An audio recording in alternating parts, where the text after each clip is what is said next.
ये कह रहे हैं कि मैं मुसलमान नहीं हूं इसलिए इस बिल में मुझे नहीं बोलना चाहिए। ये तो बहुत आपत्तिजनक वाला बात है। क्या कोई मंत्री बनने के लिए इस देश का किसी भी मंत्रालय को संभालने के लिए क्या पर्टिकुलर एक धर्म का जाति का होना चाहिए क्या? ये बिल जो इंट्रोड्यूस हो रहा है ये अध्यक्ष महोदय बहुत सोची समझी राजनीति के तहत हो रहा है। इस बिल को लाने का मकसद एक ही है, ट्रांसपेरेंसी और अकाउंटेबिलिटी।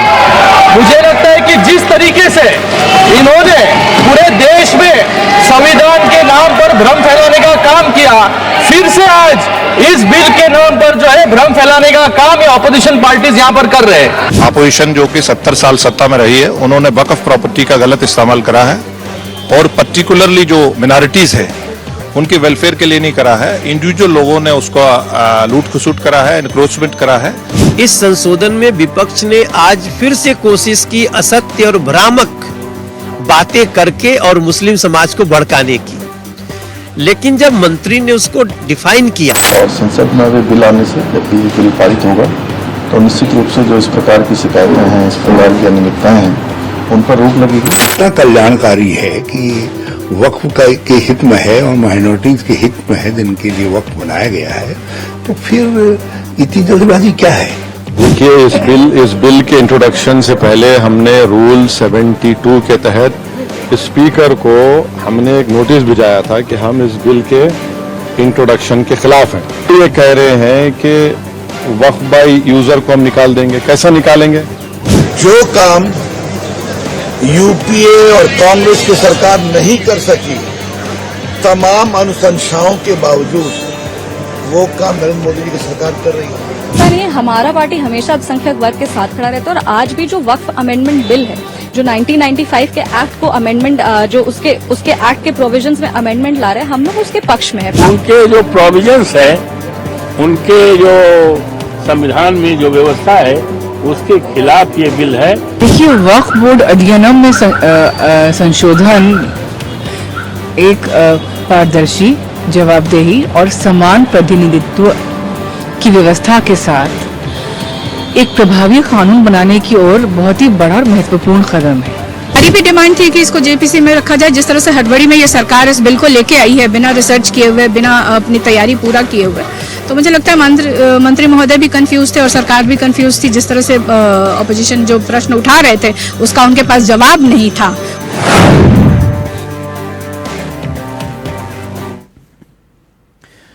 तो वक्फ बोर्ड पर बवाल क्यों? नमस्कार, आप देख रहे हैं मुद्दे की बात। आज बात होगी इसी मुद्दे की।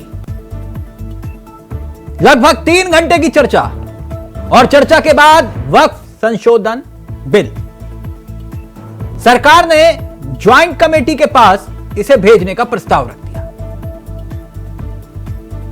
ऐसा करके सरकार ने बिल को लेकर मतभेदों को दूर करने के लिए चर्चा का रास्ता खोल दिया है। लेकिन इसके साथ साथ कम से कम 2 सहयोगी यानी कि तेलुगु देशम पार्टी और एलजेपी की मांग भी मान ली गई। माना जा रहा है कि सहयोगियों की मांग थी, इस वजह से मामला जेपीसी पर गया। बिल को कमेटी के पास भेजने का सुझाव दिया गया था, यानी फिलहाल कुछ महीनों के लिए यह बिल अटक गया है। इस बिल को लेकर उन तमाम पहलुओं की चर्चा जो इनके पक्ष और विपक्ष में दिए जा रहे हैं, उसको लेकर भी एक बहस छिड़ी है। सदन में किरण रिजिजू ने कहा कि हम प्रस्ताव करते हैं कि ज्वाइंट पार्लियामेंट्री कमेटी को यह बिल भेज दिया जाए। इस पर स्पीकर ने कहा, हां, जल्द ही कमेटी बनाऊंगा। ओवैसी ने इस पर डिवीजन की मांग की। स्पीकर ने कहा कि इस पर डिवीजन कैसे बनता है। फिर ओवैसी ने कहा, हम तो शुरू से ही डिवीजन की मांग कर रहे हैं। लेकिन वक्फ बोर्ड एक्ट 1954 है क्या? इसकी पूरी एबीसीडी समझिए। देश में सबसे पहली बार 1954 में वक्फ एक्ट बनाया गया, यानी आप कह सकते हैं तब इसका जन्म हुआ बोर्ड का। कानून का मकसद वक्फ से जुड़े कामकाज को आसान बनाना था। एक्ट में वक्फ की संपत्ति पर दावे और रखरखाव तक का इसमें प्रावधान किया गया। सन आया 1955, इसमें पहला संशोधन किया गया। सन आया 1995, एक नया वक्फ बोर्ड अधिनियम बनाया गया। इसमें हर राज्य में वक्फ बोर्ड बनाने की अनुमति दी गई कि हर राज्य में एक बोर्ड बनेगा। वक्त आया 2013, फिर इसमें संशोधन किया गया। लेकिन आपको यह जानकर हैरत होगी कि वक्फ बोर्ड के पास कितनी संपत्ति है। वक्फ बोर्ड के पास 8 लाख एकड़ से ज्यादा जमीन है। सही सुना आपने, 8 लाख एकड़ से ज्यादा। साल 2009 में यह जमीन 4 लाख एकड़ थी। मस्जिद, मदरसा, कब्रिस्तान, इसमें सब शामिल है। अनुमानित संपत्ति की कीमत 1 लाख करोड़ से ज्यादा है। 1 लाख करोड़ से ज्यादा। उत्तर प्रदेश हो, बिहार हो, 2 शिया वक्फ बोर्ड हैं, लेकिन कुल मिलाकर अगर हम बात करें तो 32 वक्फ बोर्ड हैं। अब आप यह भी जान लीजिए, सबसे ज्यादा जमीन रेलवे के पास, रक्षा विभाग के पास, लेकिन वक्फ बोर्ड के पास तीसरे नंबर पर सबसे ज्यादा संपत्ति है, जमीन है। वक्फ कहते किसको है? अरबी भाषा का यह शब्द है। इसका अर्थ होता है खुदा के नाम पर अर्पित वस्तु, जैसे कि चल अचल संपत्ति इसमें शामिल है। कोई भी मुस्लिम अपनी संपत्ति वक्फ बोर्ड को दान कर सकता है। कोई भी संपत्ति वक्फ घोषित होने के बाद फिर से गैर हस्तांतरित नहीं हो सकती है। यानी एक बार वक्फ का ठप्पा लग गया तो फिर कानून के तहत ऐसा बदलाव नहीं हो पाएगा कि जमीन किसी और को दे दी गई। हर राज्य में वक्फ बोर्ड होता है। वक्फ बोर्ड में संपत्तियों का पंजीकरण जरूरी है। बोर्ड संपत्तियों का पंजीकरण करती है, लेकिन यहां पर सवाल यह है कि आखिरकार वक्फ बोर्ड में संशोधन पर ऐतराज क्यों है? क्यों है ऐतराज? तो आज इसी मुद्दे पर करेंगे बात। हमारे साथ जुड़ेंगे मेहमान, लेकिन पहले आपको सुनाते कुछ राजनीतिक बयान और फिर सीधा रुख करेंगे अपने मेहमानों की तरफ। ये कह रहे हैं कि मैं मुसलमान नहीं हूं, इसलिए इस बिल में मुझे नहीं बोलना चाहिए। ये तो बहुत आपत्तिजनक वाला बात है। क्या कोई मंत्री बनने के लिए, इस देश का किसी भी मंत्रालय को संभालने के लिए, क्या पर्टिकुलर एक धर्म का, जाति का होना चाहिए क्या? बार बार वो कह रहे हैं कि मैं मुसलमान नहीं हूं, इसलिए मुझे नहीं बोलना चाहिए। ये बहुत गलत बात।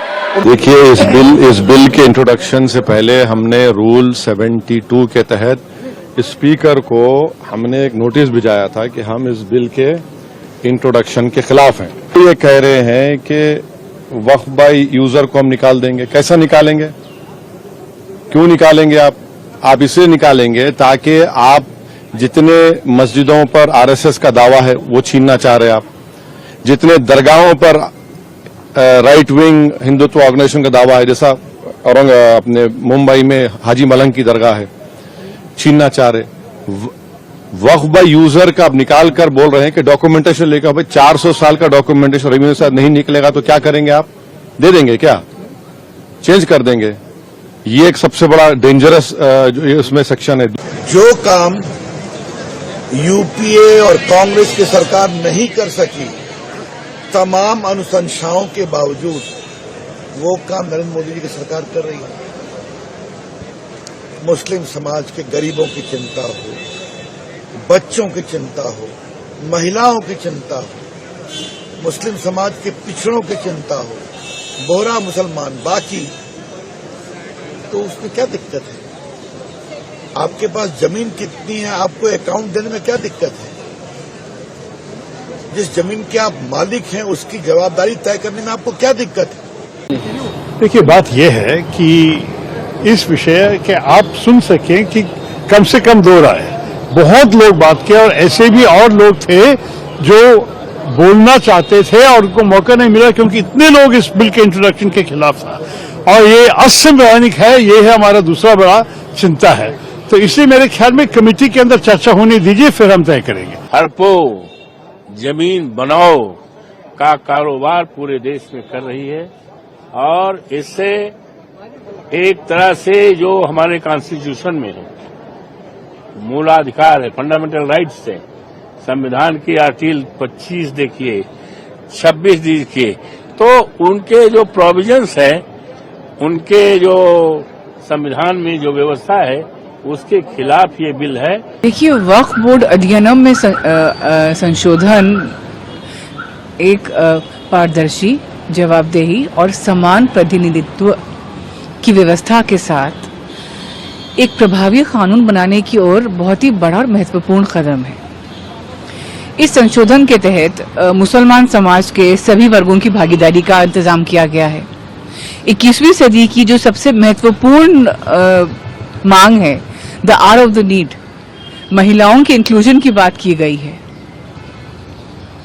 तो मुझे ये समझ में नहीं आ रहा है कि विपक्ष को क्या समस्या है, क्या वो महिला विरोधी हैं?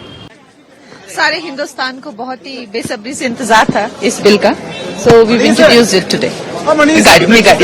आज किरण रिजिजू साहब केंद्रीय मंत्री ने जो वक्फ अमेंडमेंट एक्ट पार्लियामेंट में लाने का काम किया है, सभी लोग और खास करके मुस्लिम समाज के लोग इसका तहे दिल से स्वागत करते हैं। ये एक pro good governance, pro transparency, pro women, pro participation, pro inclusivity और प्रो पुअर मुस्लिम कदम है। तो चलिए सीधा रुख करेंगे अपने मेहमानों की तरफ। आपको बता दें, आज हमारे साथ इस चर्चा में जो मेहमान कार्यक्रम का हिस्सा बन रहे हैं वो चारों आपकी स्क्रीन पर आ चुके हैं। डॉक्टर सुधा मिश्रा कांग्रेस का चेहरा है, पूजा मिश्रा हमारे साथ समाजवादी पार्टी का चेहरा है, प्रदीप बैस साहब हमारे साथ हैं बीजेपी का चेहरा, आलोक पांडे जी हमारे साथ हैं जो कि राजनीतिक विशेषज्ञ हैं। आप सभी का बहुत बहुत स्वागत है। सबसे पहले प्रदीप जी, मेरी आवाज आ रही है आपको? जी, फर्स्ट क्लास। प्रदीप जी, वक्फ कानून में बदलाव जरूरी या मजबूरी? जरूरी। वजह एक बताऊं, अगर आप संतुष्ट हो जाएं तो बता दूं, वैसे मेरे पास 1000 वजह हैं। बता दीजिए सर। क्या भारत भूमि की मुस्लिम बहनें, माताएं वक्फ बोर्ड में अधिकारी नहीं बन सकती क्या? अगर कोई सरकारी कर्मचारी वक्फ बोर्ड की संपत्तियों का सर्वे करता है तो इसमें बुराई क्या है? बड़े पुराने नेता, नेहरू जी के जमाने के पुराने नेता वक्फ की संपत्तियों को जो कब्जाए बैठे हैं, उस पे किसी गरीब मुसलमान का हक नहीं है क्या? हजारा समुदाय, पशमंदा मुसलमान जो गरीब मुसलमान हैं, क्या उनको समानता का अधिकार नहीं मिलना चाहिए क्या? आपने रिपोर्ट में बताया 32 वक्फ बोर्ड हैं, उसमें विपक्ष के बड़े नेता बात करते हैं कौन सी जाति का है, कौन सी जाति का है, तो क्या उसमें गरीब मुसलमान नहीं जा सकते क्या? ये आप जो 10,000 वजह गिनवाने की बात कर रहे हैं, ये 10 साल बाद याद आया आपको? सर, आपके सवाल बड़े मजेदार होते हैं। इसका टाइम अभी था, इसका मुहूर्त अभी था, आ गया। तो कौन से पंडित ने मुहूर्त निकाला 10 साल के बाद? नहीं सर, सुनिए, 10 साल के बाद मैं जवाब देता हूं आपको। तो स्क्रीन पर 3-3 ब्राह्मण दिखाई दे रहे हैं, पूछ लूंगा। 9.5 लाख एकड़ प्रॉपर्टी है, क्या उसके लिए कोई रूल रेगुलेशन नहीं होना चाहिए क्या? बिल्कुल होना अब चाहिए। आप कहें, नहीं सुनिए सर, आपका टाइमिंग वाला सवाल बड़ा दिलचस्प है, दर्शकों को बड़ा मजा आएगा।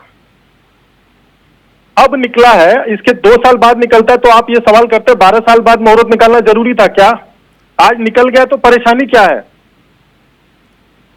सर, वजह यह है कि जब आप पूर्ण बहुमत की सरकार में थे, जब आपके पास वो ताकत थी कि बिना किसी समर्थन के ताकत अभी भी है सर कृषि कानून लेकर आए ना आपने किसी का सुझाव लिया? एक मिनट सर, एक मिनट, आपने किसी का सुझाव लिया जब कृषि कानून लेकर आए? जब 3 कानून लेकर आए थे आपने किसी का सुझाव लिया था उसमें, किसी भी पक्ष के सहयोगी का, या आपने सहयोगी दल का एनडीए का? एक मिनट सर, अब आप ये वक्त की तुलना कृषि कानूनों से क्यों कर रहे हैं? वाह सर, मतलब इस पे आप ये कह रहे हैं कि आप हमारी नियत पर संदेह क्यों कर रहे हैं? मैंने आपसे पूछा तब आप क्यों नहीं लेकर आए जब आपके पास पूर्णतः ताकत थी, और अगर आप ये कह रहे हो कि नहीं ऐसी कोई वजह नहीं है तो फिर आपने जेपीसी के पास क्यों भेज दिया बिल? तिलक जी, प्रभु कृपा से ताकत अभी भी उतनी है, हम सरकार में हैं, हम विपक्ष में नहीं हैं। जेपीसी के पास क्यों भेजा बिल आपने? क्या ये गैर संवैधानिक था? गैर संवैधानिक वाली बात ही नहीं थी। नहीं, तो यही तो मैं आपसे पूछ रहा था सर, संवैधानिक और गैर संवैधानिक नहीं, मैं तो आपकी उस ताकत की बात कर रहा हूं जिसका आप जिक्र कर रहे थे। अच्छा ठीक है, आप ताकत की बात करना चाह रहे हैं। सर आप एक बताइए, क्या जेपीसी के भेजने से हमारी लोकतांत्रिक ताकत कम हो गई क्या? क्यों भेजा सर आपने? कोई गलत मैसेज क्यों नहीं भेज सकते क्या? सर मैं वजह पूछ रहा हूं आपसे, वजह बताइए ना, आप कुछ तो वजह होगी, तैयारी नहीं थी? अरे चलो साहब, आपके सवाल कभी कभी बड़े मजेदार हो जाते हैं। आप ये बताइए, जेपीसी के पास भेजना, सर्वदलीय लोग उसमें होते हैं, कपिल शर्मा शो थोड़ी ना कर रहा हूं, मुझे पता है बोलिए कि सवाल गलत है। नहीं क्यों, आपके सवाल तो गलत हो ही नहीं सकते।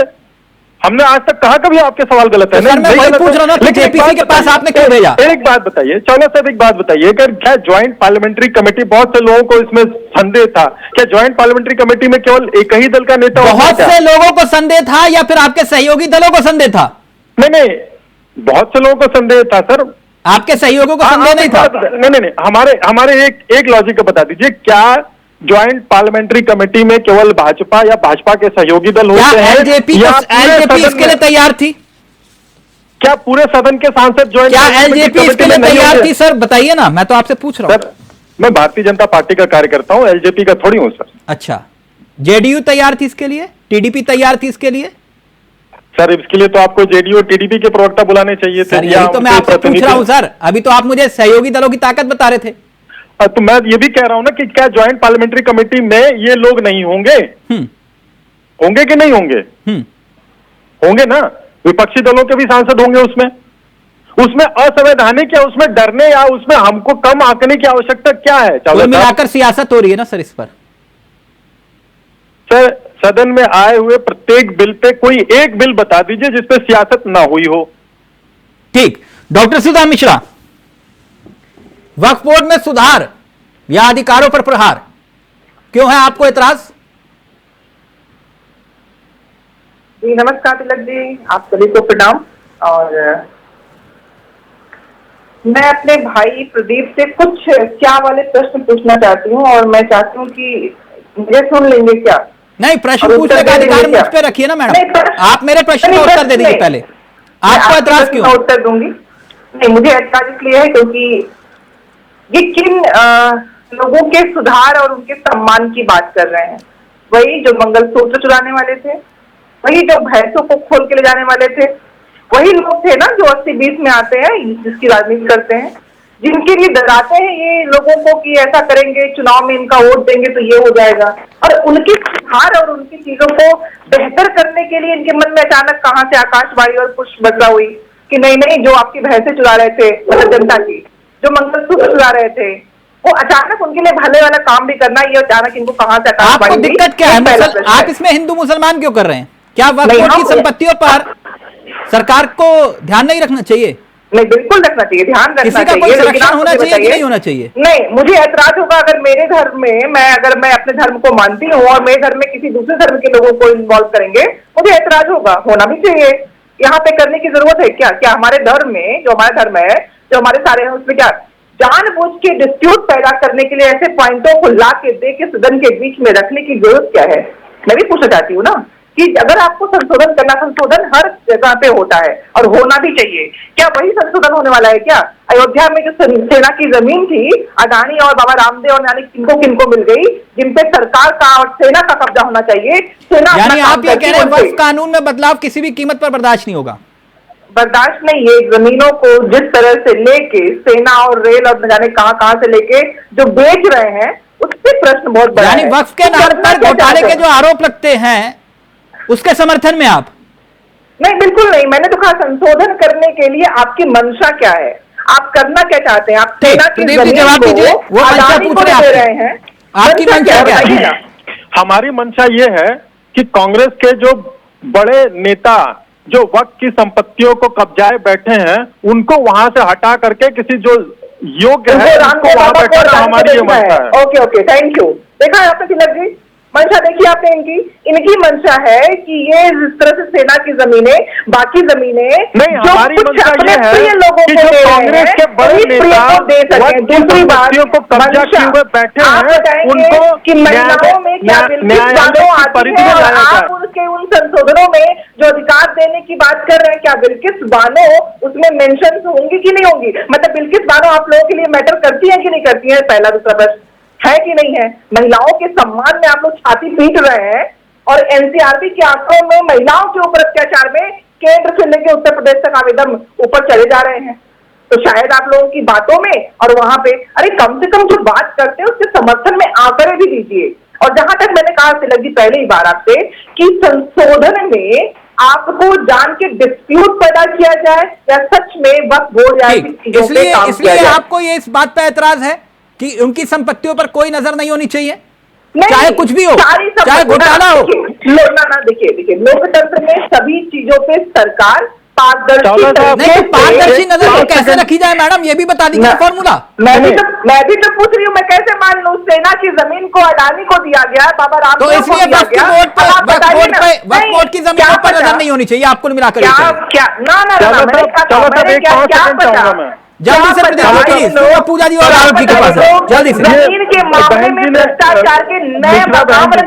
बहन जी ने बात की कि क्या बिल्किस बानो को रखेंगे नहीं रखेंगे, उसका तो मैं अभी कुछ नहीं कह सकता, लेकिन शाह बानो जैसी महिलाओं का जिनका अधिकार हनन किया गया उनको रखा जाएगा, उनको जरूर रखा जाएगा, उनके अधिकारों को जरूर दिलाया जाएगा।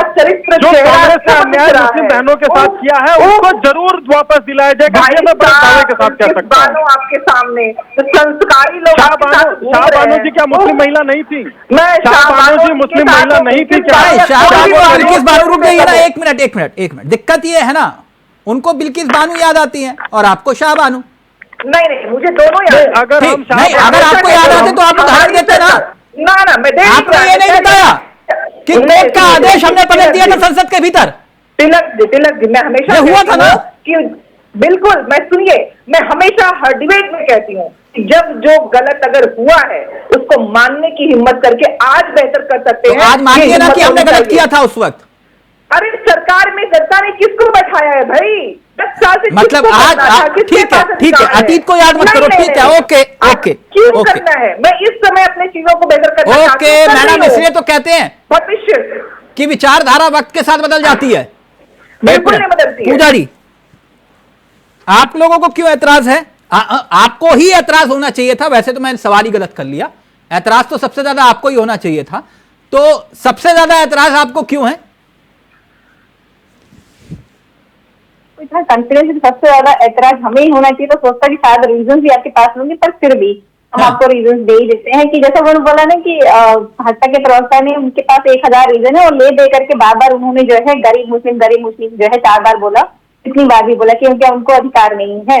तो पहली बात तो ये जान लें कि अगर गरीब मुस्लिम की बात करते हैं, अब मुस्लिम समुदाय की अगर आप बात कर लीजिए तो आपने कितना उनके लिए कार्य किया हुआ है, अब सारी बार डाटा उठाएंगे तो आपको पता चलेगा। 2000 जी बिल्कुल, मैं बोर्ड पे आ रही हूँ। 2016 में इन्होंने जो है मदरसे 2016 से मदरसों का जो है रिकॉग्निशन नहीं हुआ था, 2020 से एप्लीकेशन पढ़ने लगे कि मदरसों का रिकॉग्निशन किया जाए। फिर उन्होंने 2023 के नवंबर में उनको बहुत सारे मदरसों को इलीगल घोषित कर दिया, बंद कर दिया, उनको बच्चों को एडमिशन कहीं और पे दिए बिना। ये तो इनका मुस्लिम प्रेम है। और उसके बाद में बिल्किस बानो की चर्चा जो है सुधा जी ने कर ही दिया हुआ है। और एक जो है हम बार बार कहते हैं ना कि हर चीज संविधान के अकॉर्डिंग होना चाहिए। पहली बात तो ये की अनुमानित संपत्ति है 1 लाख करोड़ से ज्यादा, इसका कोई मामला नहीं होना चाहिए, आप ये कह रही हैं? वक्फ बोर्ड है ना, हम कह रहे सरकार नहीं होना चाहिए। सरकार का काम है कि वो जब कुछ गलत हो रहा हो तो उसमें जाके देखे, उसको लुकआउट करे। अच्छा माई बाप ना आप ये कह रहे हैं कि ये जमीन जो है वो सरकार का कोई दखल नहीं होना चाहिए उस जमीन पर? नहीं ये कह रही थी किसका दखल होना चाहिए फिर मैडम? नहीं देखिए, अगर ये ऑटोनोमस बोर्ड है और ये मुस्लिम बोर्ड है, सरकार का दखल जितनी जरूरत है उतनी रहे, वो लुकआउट करे। तो मैडम जरूरत भी बता दीजिए मुझे। यहां तो ये तय हो गया कि ये जमीन हमारी है वक्फ बोर्ड की, अब साबित करने वाले को साबित करना है कि भैया ये वक्फ बोर्ड की जमीन नहीं मेरी जमीन है। तो देखिए, अगर आप इस पे चले जाएंगे ना तो ऐसा तो बहुत सारे हिंदू मठनी में क्या हुआ है, आंकड़े मुझसे ज्यादा सटीक आपके पास में होंगे। मैडम बताइए ना, ये तो साबित वक्फ बोर्ड को नहीं करना, ये तो आप ही को साबित करना है ये जमीन आपकी है। पूजा जी माफ करिएगा, एक मिनट, जिस घर पर आप रहते हैं ना, एक मिनट रुकिए, जिस घर पर आप रहते हैं ना, कल को वक्फ बोर्ड में दावा ठोक दिया ना कि ये जमीन हमारी है, साबित करते रह जाओगे कि ये जमीन आपकी है? गलत बोल रहा हूं? आप नहीं, बिल्कुल आप गलत बोल रहे हैं। हाँ साबित करिए। आप कहना जैसे कि अगर आप भी पढ़े होंगे, आपने भी देखा होगा, तो इस तरीके के इल्जाम हिंदू मतों पे भी लगे हैं कि उन्होंने जो है तमिलनाडु में 50,000 एकड़ जमीन जो है कब्जाई है, सरकार की कब्जाई है। तो इस तरीके के इल्जाम लगता है। गवर्नमेंट अगर लुकआउट करना चाहती है ना तो इसको लुकआउट करे। बिल्कुल मैं ये करूंगी कि अगर कहीं पे गलत हो रहा है तो उसको लुकआउट करे, ना कि ये करने लग जाए कि नहीं। इसकी आपत्ति कहां दर्ज होती है पूजा जी? अगर आपको पता हो तो आप बता दीजिए मैडम, ताकि दर्शक समझ पाए कहां आपत्ति दर्ज होती है। अगर पूजा जी के घर पर, आवास पर या फिर किसी भी संस्थान पर यह दावा ठोक दिया वक्फ बोर्ड ने कि यह संपत्ति हमारी है, तो कहां आपत्ति करेंगे बता दीजिए मैडम। चावला जी, मैंने शुरुआत में ही कहा कि कुछ चीजों में बदलाव होनी चाहिए। अभी तो आप कह रहे थे, अभी ना ना ना ना ना ना ना अभी आप ना ना ना अभी आप कुछ और कह रहे थे, आप कुछ और कह रहे हो।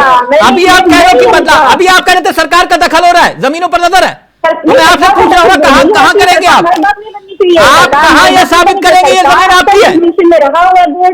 सरकार के रिकॉग्निशन वक्फ बोर्ड रही हुई है। आलोक जी गरीब गजब है सियासत की तस्वीर। ना ना ना एक मिनट आप रिलीजियस कल्चरल को प्रोटेक्ट कर सके, और मैडम प्रोटेक्ट तो आप कर रही है, नहीं हो सकता है। अगर गैर कानूनी काम हो रहा है, मैं कह रहा हूं अगर कोई दिक्कत नहीं है तो फिर इसमें समस्या क्या? इसमें समस्या क्या? तिलक जी 9 लाख एकड़ 9 लाख संपत्तियां हैं भारत में, और 2009 से 24 में डबल हो गई। इस देश में जमीन तो डबल नहीं हुई, लेकिन वक्फ की जमीन डबल हो गई। क्यों? क्योंकि 1995 में कांग्रेस से नरसिम्हा ने मुसलमानों को खुश करने के लिए भस्मासुर जैसे रिकॉर्ड दे दिए। हिंदुओं के मठ मंदिर पर कब्जा। आलोक जी का प्लीज ऑडियो बढ़ाइए। जी आलोक जी बोलिए। हिंदुओं के मठ मंदिर और बड़े मंदिरों को सरकार जब तक उनकी दखल नहीं देती, और बाकी माइनॉरिटीज के उसमें उनकी नफरत को तो दिखाओ। मैं बार बार कहता हूँ 1950 के बाद से ही हमारे साथ अत्याचार अत्याचार हुआ। हिंदू कोड भी लाया, लेकिन मुस्लिम कोड में नहीं आया। हिंदुओं के लिए हजारों साल पुरानी परंपरा है, कांग्रेस के अध्यक्ष हुई, लेकिन मुसलमानों की परंपरा है जिन्हें को हाथ लगाते तुम थोड़े नाराज है इस देश में। दूसरी बात कहने का आपका कहने का अर्थ क्या निकलता है? हिंदू नहीं रहने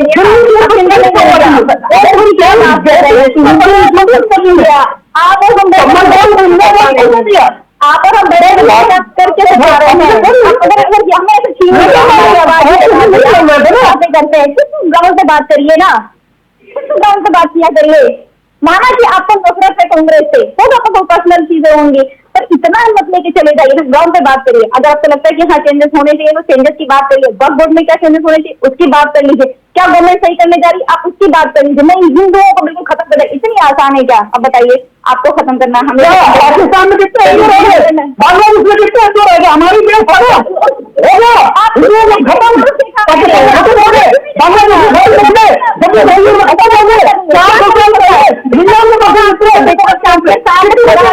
उसके बाद भाई क्या बात करते हैं आलोक जी, झूठ बात करते हैं। क्यों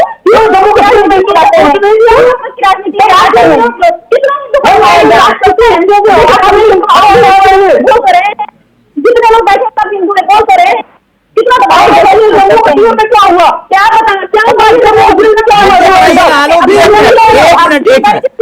एक मिनट पूजा जी प्लीज, एक मिनट रुकिए।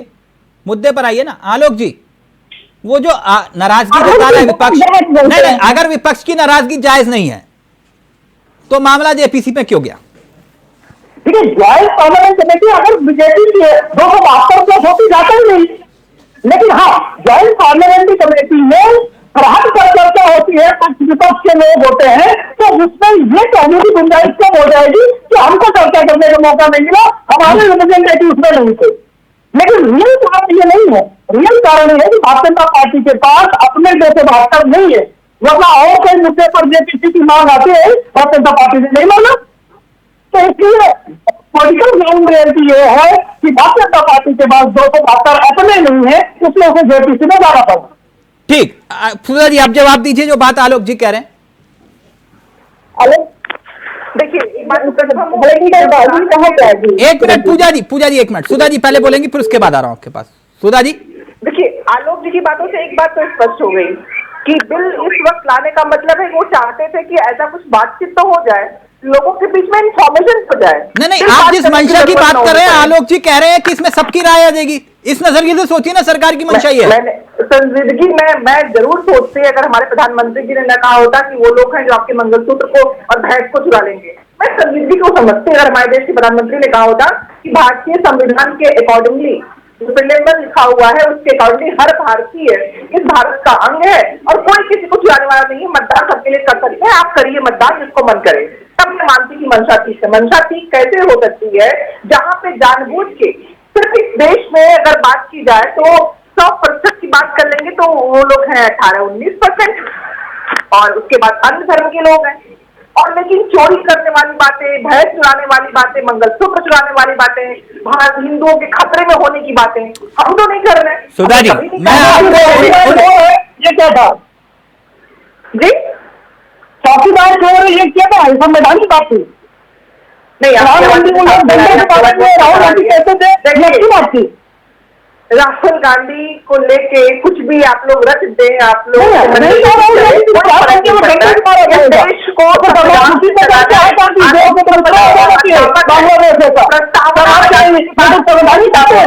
ये संवैधानिक बात है और बहुत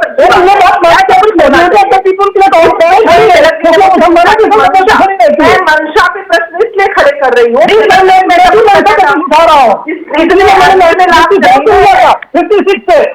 आजादी के बाद से कांग्रेस की मंशा हिंदू विरोधी रही है, इसीलिए हिंदू को बनाया था। वोट परसेंटाइल देखिए, मुस्लिमों की संख्या देखिए और बताइए कि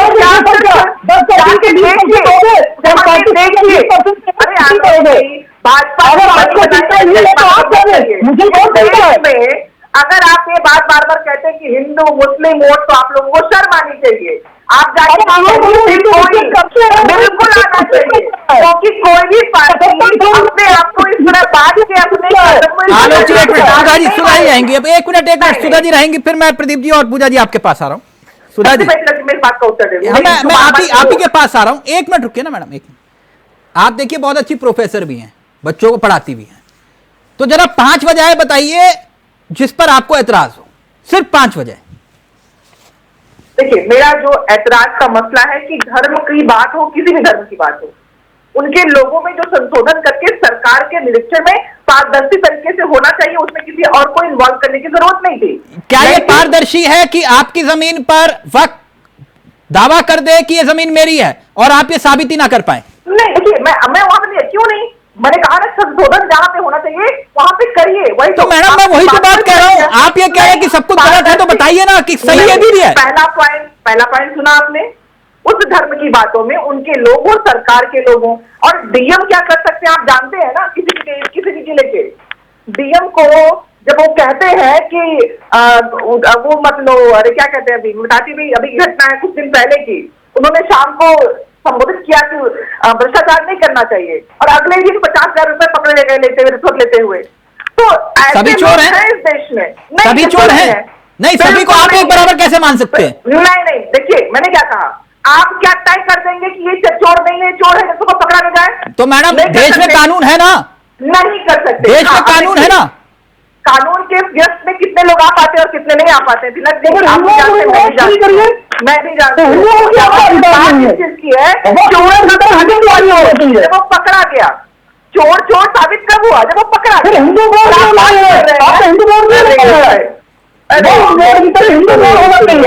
और जो एक गरीबों का मेरे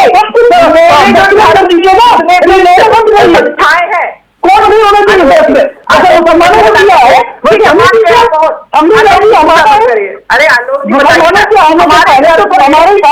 अरे आलोक जी सुनिए तो, पूजा जी नहीं, हम सुनिए, हमारे धर्म की जो संस्थाएं हैं, हमारे धर्म के गरीबों के लिए क्या कर रही है सरकार, क्या करवा रही है? आलोक जी एक मिनट, हम प्रदीप जी रहेंगे और पूजा जी रहेंगे। एक मिनट मुझे एक सवाल का उत्तर प्लीज तिलक जी।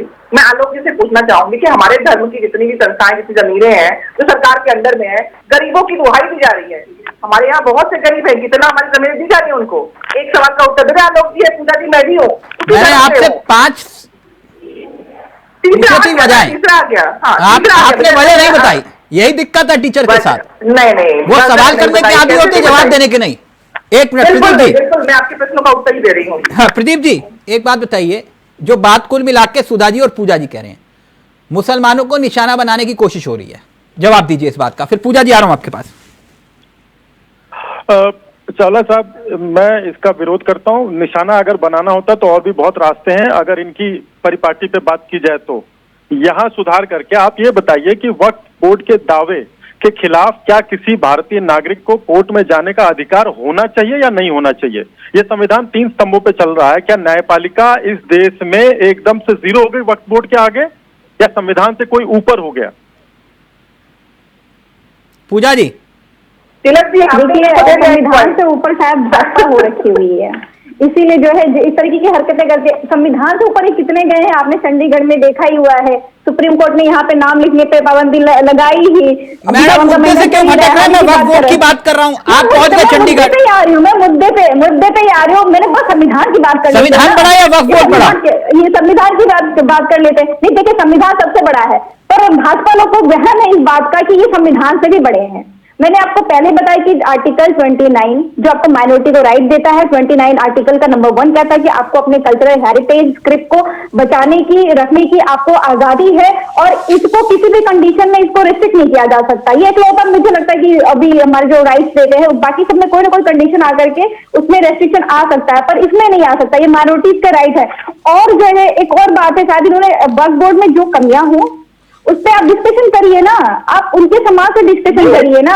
अगर मठ की अगर बात होगी तो मठ की बात तो हम मठ के लोगों से करेंगे ना, कि आप मुस्लिम स्कॉलर्स को बुलाएंगे? आप बताइए।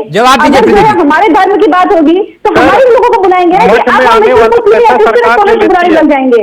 सुनिए, मठ में आने वाला पैसा सरकार ले लेती है, या मंदिरों में दान किया पैसा सरकार ले लेती है। वक्फ बोर्ड में आई जमीन क्या सरकार उसको चेक नहीं कर सकती क्या? यहाँ समानता बराबरी का अधिकार कहीं और रख दिया जाता है? चेक करे ना, चेक करे कि सर्वे करके पुनर्वासन करेंगे, चेक करे ना, सर्वे करके पुनर्वासन करेंगे। प्रदीप जी, मैं एक बात और बोलूंगी, आप बताइए सर्वे में प्रूफ भी कैसे होगा? सुनिए, मैं ब्राह्मण खानदान से आती हूँ और मेरे जो पुरखे थे ना वो पंडिताई किया करते थे, तो उनको दान में जमीन मिली थी जिसकी कीमत आज तक हम लोग पे करते थे। हम साबित नहीं कर पाते हैं कि ये जमीन हमारी और हमें दान में मिली हुई थी। दान में मिलती है ना, उसको कागज कहाँ से लेकर के आएंगे? ये फैक्ट है। आज भी आप चलिए, मैं मेरे गाँव में दिखाऊंगा जमीन, और आज भी हम साबित नहीं कर पाते हैं कि ये हमारे पुरखों को जो है दान में मिली। ये आजादी के बाद की बात है। अगर आपको दान में मिल रही है जमीन, दान में मिले तो साबित करते चले जाएंगे। आप जो अमेंडमेंट करना चाहते हैं, अगर आप क्यों गया वो जवाब नहीं दूंगा मैं, इस तरह से जवाब नहीं दूंगा। आप गलत बातें ना करें, आप गलत बातें ना करें, गलत बातें ना करें, आप सही बात कर देता हूँ। बातें मत करें। नहीं, हिंदू को कुचला गया, हिंदू को साथ लेने नहीं दिया गया, सही बात कर रहे हैं। राजनीतिक चर्चा है, कोई पर्सनल चर्चा नहीं है। जब देश का विभाजन, बताइए ना कि सही क्या चल रहा है। हम लोग रहेंगे, बोलने देंगे या बड़बड़ करेंगे? आप बोलने तो दीजिए। आप पहले सुनिए, बोलिए, हम तो सुनने को रेडी हैं, बोलिए। सुन लीजिए चावला साहब, जब देश का विभाजन हुआ था तो हिंदू उधर से आए थे और मुसलमान यहां से गए थे। जो इवैक्यू प्रॉपर्टी थी वो सरकार के पास जानी चाहिए थी ना, क्योंकि वहां पे भी क्या हुआ ये सभी जानते हैं।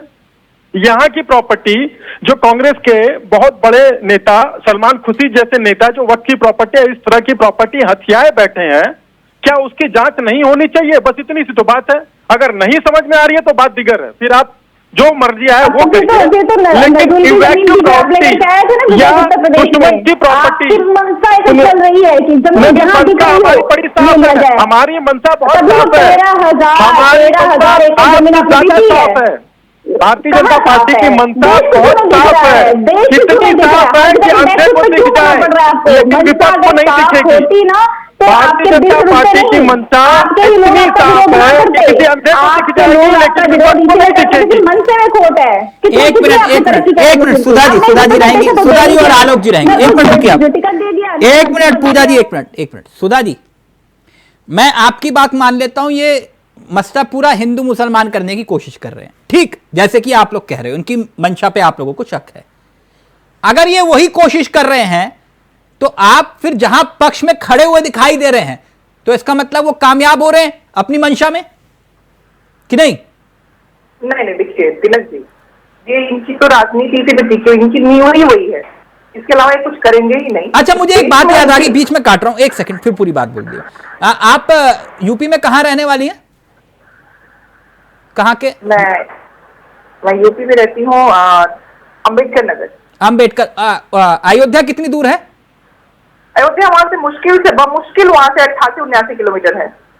अच्छा, 88-89, 90-100 किलोमीटर आसपास लगा लीजिए। हाँ बिल्कुल, लमसम। हाँ, वहां बेटी के साथ कुछ हुआ, आप लोग गए क्या कांग्रेस के नेता? डेलीगेशन टाइप का? डेलीगेशन टाइप का, ठीक है। और मैं आपको जोड़ देती हूँ, इस उत्तर प्रदेश में हर 3 घंटे पे एक बलात्कार हो रहा है, एनसीआरबी के आंकड़े हैं। तो इसलिए नहीं जाओगे? नहीं, आप बताइए आप मुझे। नहीं, मैं पूछ रहा हूँ, इसलिए नहीं जाओगे? नहीं, तो अभी तो महिला सम्मान की आप बात कर रहे थे और कह रहे थे हिंदू मुसलमान, तो वहां क्यों नहीं जा रहे? उसका नाम कुछ और है, इसलिए नहीं जा रहे? नहीं, बिल्कुल नहीं। मैं स्वयं वही हूँ, ऐसा नहीं है कि मैं हिंदू नहीं हूँ, मुस्लिम या जो होती।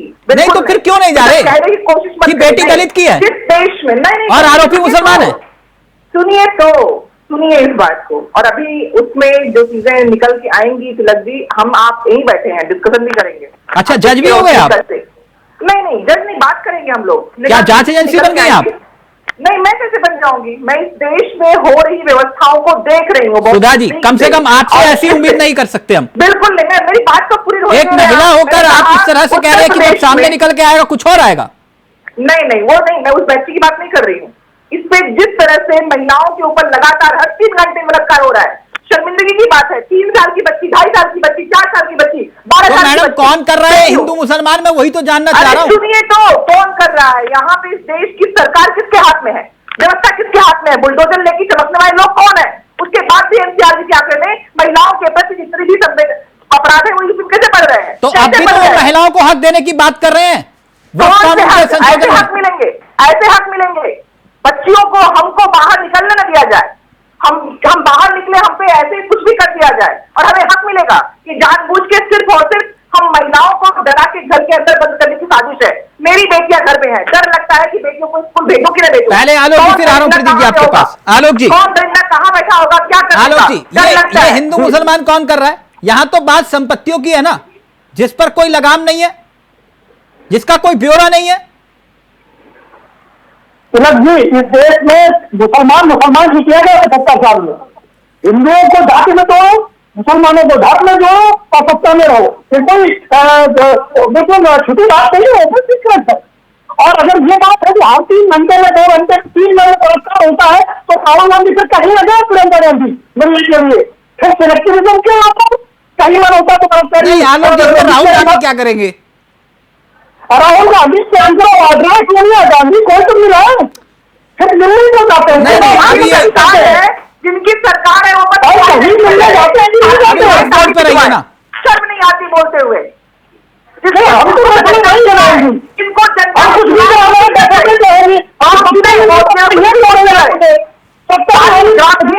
सरकार छोड़िए, आप बैठो जिस तरह का आपका पार्टीशन है और जिस प्रकार मुझे अपमानित करती है आपको वो आप नहीं है कि मैं आपको अपमानित करूंगी। आपका मेरे से कोई बात कर रही है, बात करना ठीक नहीं है। Please Alok ji Sudha ji please, व्यक्तिगत नहीं प्लीज। नहीं, तिलक जी पहली बात, जानबूझ के हर मुद्दे में प्रियंका गांधी, राहुल गांधी, सोनिया गांधी, हिम्मत है इस देश की सरकार को जो बैठी है वहां पे दिल्ली में, दे दे इस्तीफा। उत्तर प्रदेश सुधा जी मुद्दे पर रहिए ना प्लीज, मैंने टोका ना उनको आपके सामने, प्लीज मुद्दे पर रहिए, वक्फ बोर्ड पे रहिए, विषय वक्फ बोर्ड ही है। आलोक जी अपनी बात पूरी करिए, फिर उसके बाद प्रदीप जी और पूजा जी आ रहा हूं आपके पास। तिलक जी वक्फ बोर्ड को भगवान किसने बनाया? चलिए मुझसे आपसे बात करता हूँ, किसने बनाया भगवान को? उन्हें संविधान में इतनी ज्यादा निरंकुश शक्ति किसने दी? विवेकानंद दी, समाजवादी पार्टी दी या कांग्रेस ने दी? क्यों दी इतनी शक्ति आपने निरंकुश? एक वर्ग को, एक धर्म के लोगों को वक्फ बोर्ड संभालने कहा है, कहा है वक्फ बोर्ड। आपने मुसलमानों को जरूरत से ज्यादा शक्ति क्यों दी? इसका कोई गलती हो गई? ठीक, आप सुधा जी जल्दी से एक मिनट, हाँ आपका पॉइंट वैलिड, एक मिनट। दरअसल वो ये कह रहे हैं कि भाई जो हालात हैं, कैसे वक्फ बोर्ड के पास इतनी संपत्ति आ गई, ये क्या जांच का विषय भी नहीं है? देखिए मैंने क्या कहा, स्टार्टिंग पॉइंट एक ही, जो चीजें सरकार के निर्देशन में होनी चाहिए उन पे हो पॉइंट। मैंने कहा कि मंशा क्या है, मेरा पहला प्रश्न। मैडम रेलवे के पास, रक्षा विभाग के पास और तीसरे नंबर पे वक्फ बोर्ड के पास इतनी संपत्ति, समझिए इस बात को, और उसकी कोई निगरानी नहीं है। नहीं, निगरानी करनी है, मैंने कहा ना निगरानी करनी होती है, और सच में इस मसले पे बात करनी होती तो उनके लोगों से मिलके एक कमेटी बना के उनसे बात करिए, उसके बाद इनको ध्यान रखिए। एक मिनट आलोक जी को बात रखने दीजिए, एक मिनट सुधा जी को बात रखने दीजिए। आप ऐसे बात करते हैं आप लड़ने के लिए बैठे हुए हैं। अरे कभी कभी प्रेशर को, अपने ब्लड प्रेशर को सामने रखिए। हम दोनों यहाँ पे अपने अपने पक्ष को रख रहे हैं, किसी से किसी की व्यक्तिगत दुश्मनी नहीं है। चिल्ला के कहने मैंने तो कोई प्लीज आलोक जी एक मिनट आलोक जी प्लीज। आपको जमीन छीन ली आपकी, किस वक्त बोर्ड ने आपकी जमीन छीन ली आपकी भड़ास है? मेरा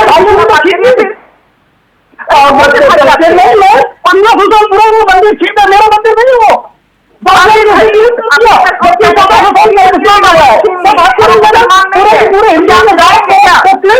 लोगों ने उनका साथ दिया, मेरी जमीनें चली गई, तो आप चलेंगे क्या? उसमें मुसलमान नहीं थे, हिंदू थे। गजब बात करते हैं।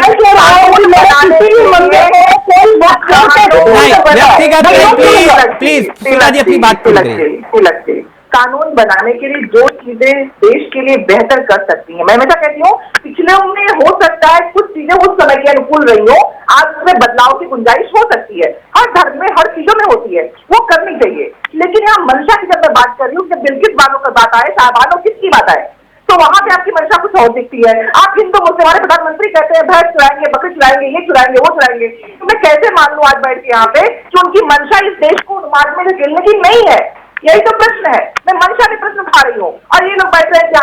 आपका पॉइंट आ गया, एक मिनट प्रदीप जी, ये विपक्ष का आरोप है और खासतौर पर शायद पूजा जी की पार्टी का है सबसे ज्यादा। उन्होंने कहा कि ये आपका जो पार्टी का नाम है बीजेपी, वो कह रहे हैं कि भारतीय जमीन पार्टी रख लो।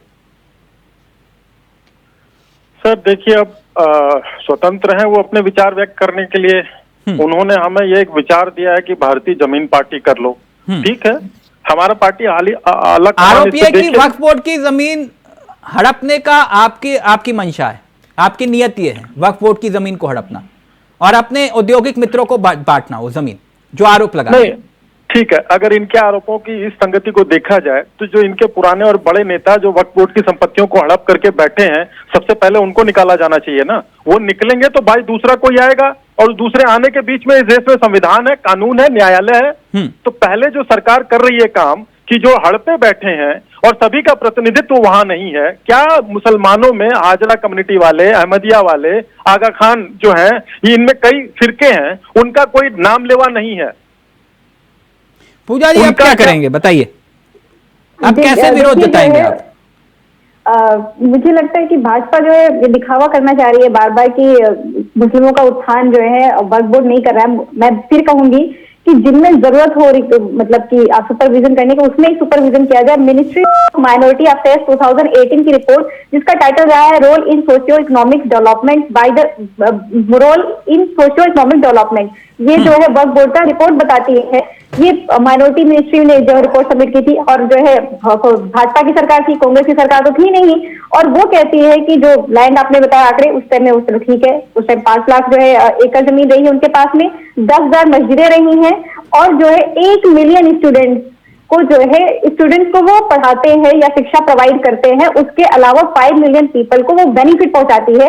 ये आपकी माइनॉरिटी अफेयर्स की रिपोर्ट 2018 की कह रही है और आप ही की सरकार रही है, तो ये भी तो आप ही कह रहे हैं ना।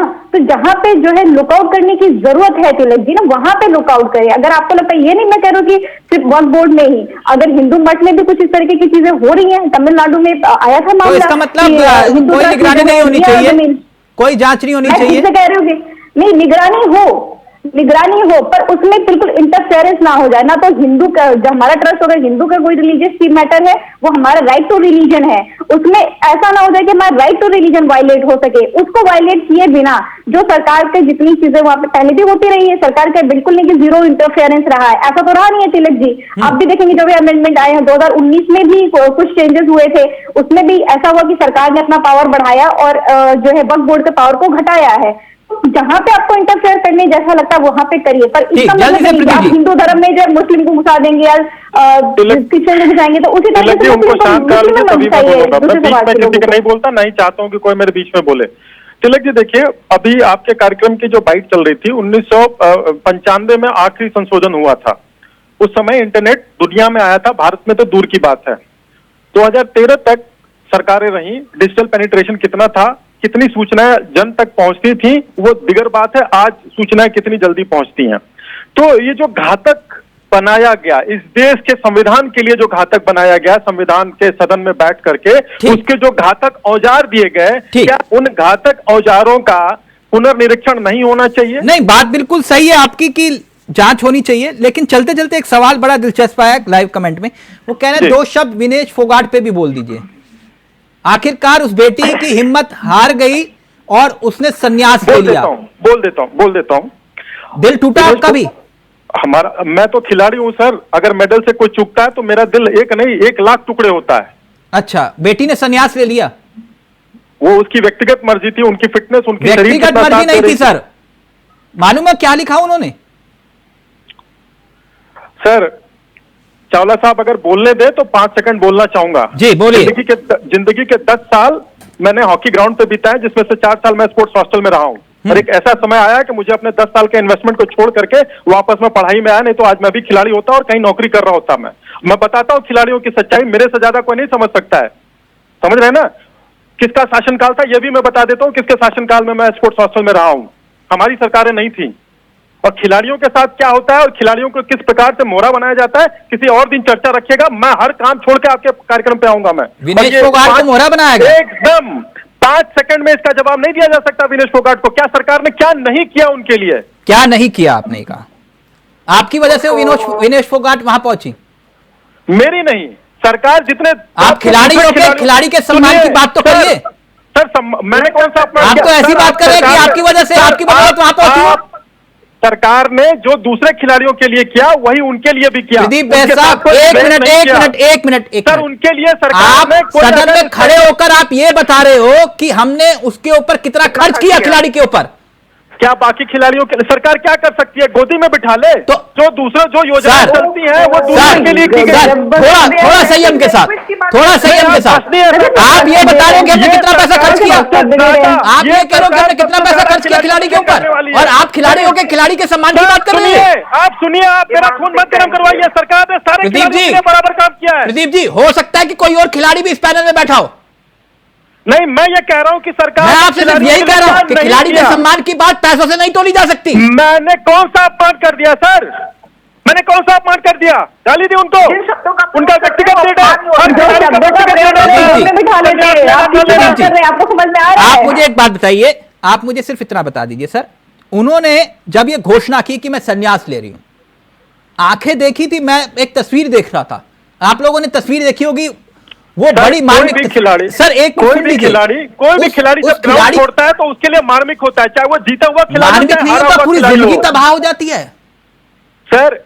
वो पूरी जिंदगी उस क्षण के लिए जी है लड़की। में कुछ समय पहले बहुत खिलाड़ियों की जिंदगी तबाह हुई हैं। प्रदीप जी, आप किसी और दिन कल चर्चा करिए, मैं बैठता हूं आपके पास। आंखें देखिएगा, आप आंखें देखिएगा, आंखें देखकर समझ जाएंगे। सर सुनिए, मैं भी क्षेत्रवाद का शिकार हुआ हूं, मैं अच्छा खिलाड़ी था, पर्टिकुलर शहर पर्टिकुलर क्षेत्र के लोगों ने मेरा सिलेक्शन नहीं किया, मेरे से इस पर बहस मत करिए, मैं दंश झेला हुआ हूं, क्षेत्रवाद जातिवाद का मैंने दंश झेला है। व्यक्तिगत रूप से मैं नहीं जा रहा, हो सकता है कोई और दंश भी झेला हो, नेशनल लेवल का खिलाड़ी रहा हूं, मैंने कोई और भी दंश झेला हो। सर प्लीज एक मिनट कल चर्चा करिए आप इस पे, मैं रहूंगा, कल सारा काम छोड़ के रहूंगा आप पे। सर मैं चाहूंगा उन्होंने कहा अपनी माँ के नाम संदेश लिखा, आप सुनिए ना सर, अपनी माँ के नाम संदेश लिखते हुए कहा, मैं हार गई, आपका सपना और मेरी हिम्मत सब टूट चुके, इससे ज्यादा ताकत नहीं रही। मैं आपसे एक बात जानना चाह रहा हूं, आपने कहा सब कुछ किया, आपने बताया कि हमने विनेश के ऊपर कितना खर्च किया, उसका पूरा ब्यौरा दिया। मैं ये कह रहा हूं, एक मिनट, आप खिलाड़ी है ना, बस मैं एक बात जानना चाह रहा हूं, मुकाबले के एक रात पहले कोई भेदभाव नहीं किया, मुकाबले से एक रात पहले मैं एक बात जानना चाह रहा हूं, मुकाबले से एक रात पहले उस बेटी ने अपना वजन कम करने के लिए कितना संघर्ष किया, क्या आप लोगों ने यह बताया? उनके व्यक्तिगत फिजिशियन, उनके व्यक्तिगत कोच सरकार ने उनके कहने पे भेजे थे। जब कोई खिलाड़ी अपने कंफर्ट जोन में अपने फिजिशियन, अपने कोच की मांग करता है तो सरकार, आप तब कहते जब सरकार मना कर देती, किसी खिलाड़ी की व्यक्तिगत डिमांड होती है उसके परफॉर्मेंस के लिए, सरकार ने वो सब कुछ किया। ठीक, यानी मेरा रूम पार्टनर स्पोर्ट हॉस्टल में, मेरा रूम पार्टनर पहलवान था, मैं कह रहा हूं अगले दिन चर्चा कराइए, मैं रहूंगा, मैं नहीं पीछे भागूंगा, मैं बताता हूं आपको खिलाड़ियों के जीवन की गाथा। यही बेटी पहलवान जो है ना जंतर मंतर पे बैठी हुई, सर क्या सरकार ने उसको मजबूर किया था वहां बैठने के लिए? ठीक, थैंक यू सो मच, वक्त की इजाजत नहीं दे रहा, बहुत गंभीर विषय था इसलिए इस कार्यक्रम में उसको शामिल करना पड़ा। सुधा जी, आलोक जी, पूजा जी और प्रदीप जी, आप सभी का बहुत बहुत शुक्रिया। लेकिन वक्फ बोर्ड की बात है तो क्यों बवाल है? बात संपत्तियों की है, जांच की है, जमीन की है, तो फिर किसको और क्यों इतराज है? नमस्कार, जय हिंद, जय भारत।